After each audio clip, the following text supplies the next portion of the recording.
do that math right? Plus 30 cents plus 5 cents. Yeah, $1.79. Okay, that's right. That's right.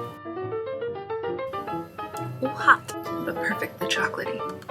I wrote a script. I wrote a script. Hi! I'm so glad you're here. I've said it before and I'll say it again. I use a lot of thrifted materials in my projects. And with Joann's closing and prices on the rise and everything feels like it's out of control, I thought I'd make a little video about how to find affordable secondhand materials while using secondhand materials to make a 100% thrifted dress. To start things off, here's my plan for the dress. I'll also break down how much this project costs, since a big part of this video is affordability. The fabric is a thrifted bedsheet set, came with the flat, the fitted, and 2 pillowcases, and cost $1. The pattern was also thrifted and cost about 30 cents. The zipper, which I may or may not include because I hate zippers, was also thrifted in a big bag of zippers, which was $2 in total, which averaged out to be about 30 cents per zipper. And the thread I'm going to use was also, you guessed it, thrifted in a giant shoebox full of sewing thread that cost $2 in total, averaging out to be 5 cents per spool of thread. Yes, there was that much thread in that box. It was such a good find. For fun, I'll add some secondhand trims that I got at a garage sale. The bag cost $1, and there were a few trims inside that, when I did the math, averaged out to be 14 cents-ish a piece, which brings our total cost to around $1.79, give or take a few cents. We are making a $2 dress. That's not including make time, which would be an hourly rate of, let's just say on a low end, $10 an hour for however many hours it would take me to make this. And that would of course bring the cost up quite a bit, but since this video is about the cost of materials, we're going to call it our $2 dress. It's also more catchy to just call it a $2 dress. Now let's cut out the dress pieces and talk about finding affordable materials. The first place I'd recommend looking for fabric, aside from a small business that sells fabric, is the thrift shop.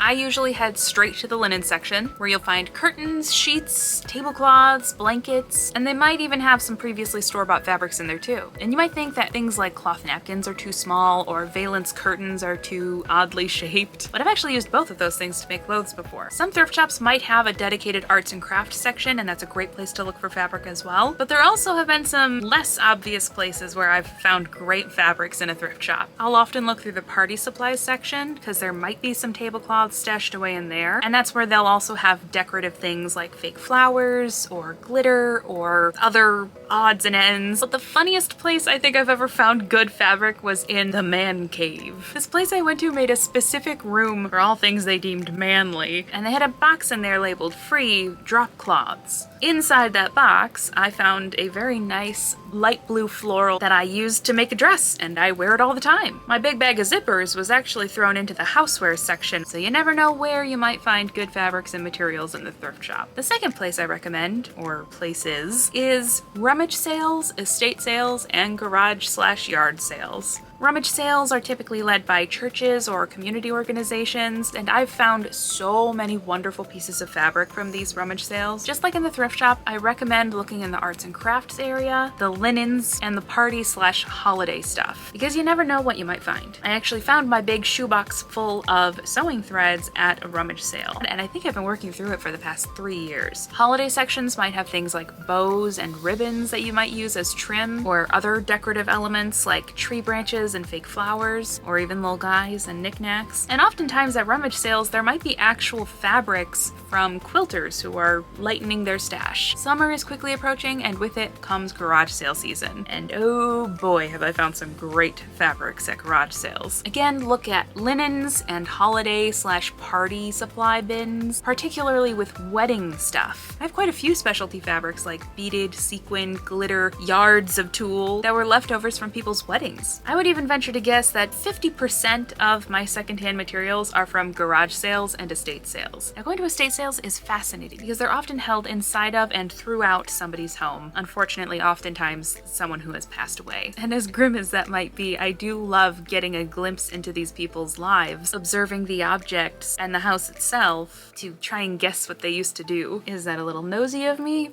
Probably. But I still find it fascinating. Like people watching, but without the people. Or like a big puzzle that has way too many pieces and you'll never actually know what the end result is supposed to look like, but it was fun trying to put it together. Don't be afraid to dig into the linens, because sometimes the best things are hidden just around the corner or just underneath where you left off looking. I very nearly missed one of my favorite tablecloth skirts because it was sitting behind the door divider in a linen closet, and my red gingham apron skirt was actually at the bottom, the very, very bottom of a box of linens in somebody's basement. All this to say, don't be afraid to go goblin mode and scrounge around for treasures, because ultimately they do want to sell this stuff. As long as you're not trashing the place, that is. Don't do that. There's, you know, goblin mode to an extent. The third place I'd like to mention isn't one that I use very often, if at all, really. I don't think I've ever ordered from any of these places before, but there are websites that sell dead stock fabrics and other sewing notions in bulk. Dead stock refers to unused fabrics that have been left over by manufacturers, clothing brands, and textile mills. After looking at the dead stock websites a little bit more, I realized that they're not on the same affordability level as every other example I've given, so I'm not going to recommend them from an affordability standpoint, but from a sustainability standpoint, it's great because they're helping reduce textile waste. A fourth place I'd like to mention is your own home. You got some old sheets that have a gaping hole that you just can't fix anymore, some old curtains you replaced a few years ago but you haven't donated the old ones yet and they're just sitting in a closet, or maybe some tablecloths and napkins that have been sitting in a drawer waiting for some special event that hasn't come up yet, but you'll use it someday for that purpose, maybe. I'm not speaking from experience at all. Forget about their intended purpose. Embrace your inner Maria. And where, may I ask, did they get these, Play clothes. I made them from the drapes that used to hang in my bedroom. Or maybe Giselle. Do you like it? You're unhappy. You made a dress out of my curtains? And turn those curtains into a dress. Take those old cloth napkins and make some puff sleeves for a shirt, or a pouch, or a bow. Old fluffy throw pillows can make a great plushie, or a puppet. Old t-shirts can be sewn together into a big quilted blanket, or maybe cut into long strips and then tied together to make some yarn. There's potential all around us and within us to make new things. And don't forget to save the soft scraps. You can use them to fill things instead of polyfill, although the result is a bit heftier and a bit harder than the polyfill would be, so that's not maybe ideal for itty-bitty babies and young children. But fabric, yarn, and embroidery scraps can be great for that purpose. My strawberry pillows from last year's Pride projects, for example, those are full of fabric scraps, because I myself like a bit of a hefty throw pillow. You can also use fabric scraps to make patchwork, or use some very clever sewing tricks to make an entirely new piece of fabric. The Stitchery has a great video on this concept, testing out different ways to use scraps, which was great seeing that I'm not the only one who has a dragon's hoard of fabric scraps everywhere. Though after seeing how organized theirs was, I think I need to step up my organization game. Anyway, our $2 dress is done, so it's time for the reveal.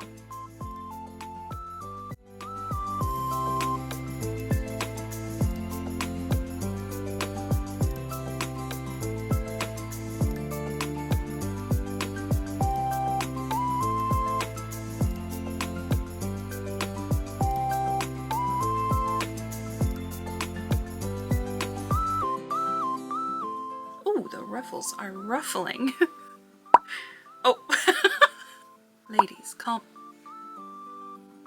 Okay, well, you know what? We're gonna match your energy over here then. Here's the $2 dress! I'll be honest, it wasn't the original plan I had for this fabric, and after I finished it, I kind of regretted the silhouette that I chose, but I really wanted to use a thrifted pattern, not one I had made or one I had gotten on Etsy or from the store. But putting it on today, I liked it a lot more than I did last night. Sometimes you just need to step away from a project to fully appreciate what you've made. Now, I did make a chemise type thing to wear underneath this. I was just going to make a blouse so that I would have some cool sleeves, but I decided to make it a full dress so that it could be more than one thing, using a yellow floral bedsheet that I also thrifted because I thought the layered look would be cute, but I'm not completely sold on the two pieces together. I do like them a lot separately, but together it didn't quite work.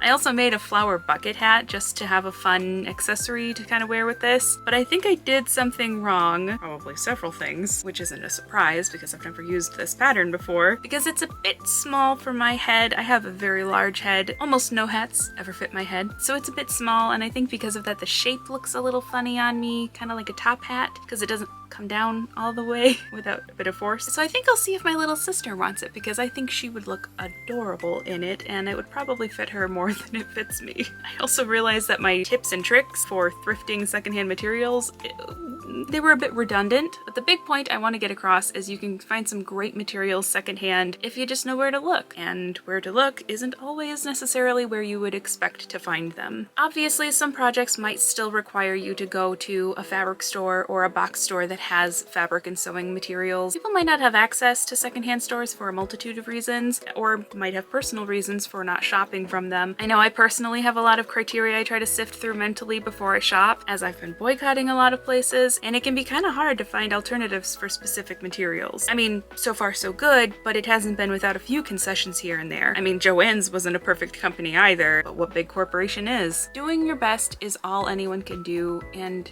that's okay. I'm not just talking about sewing.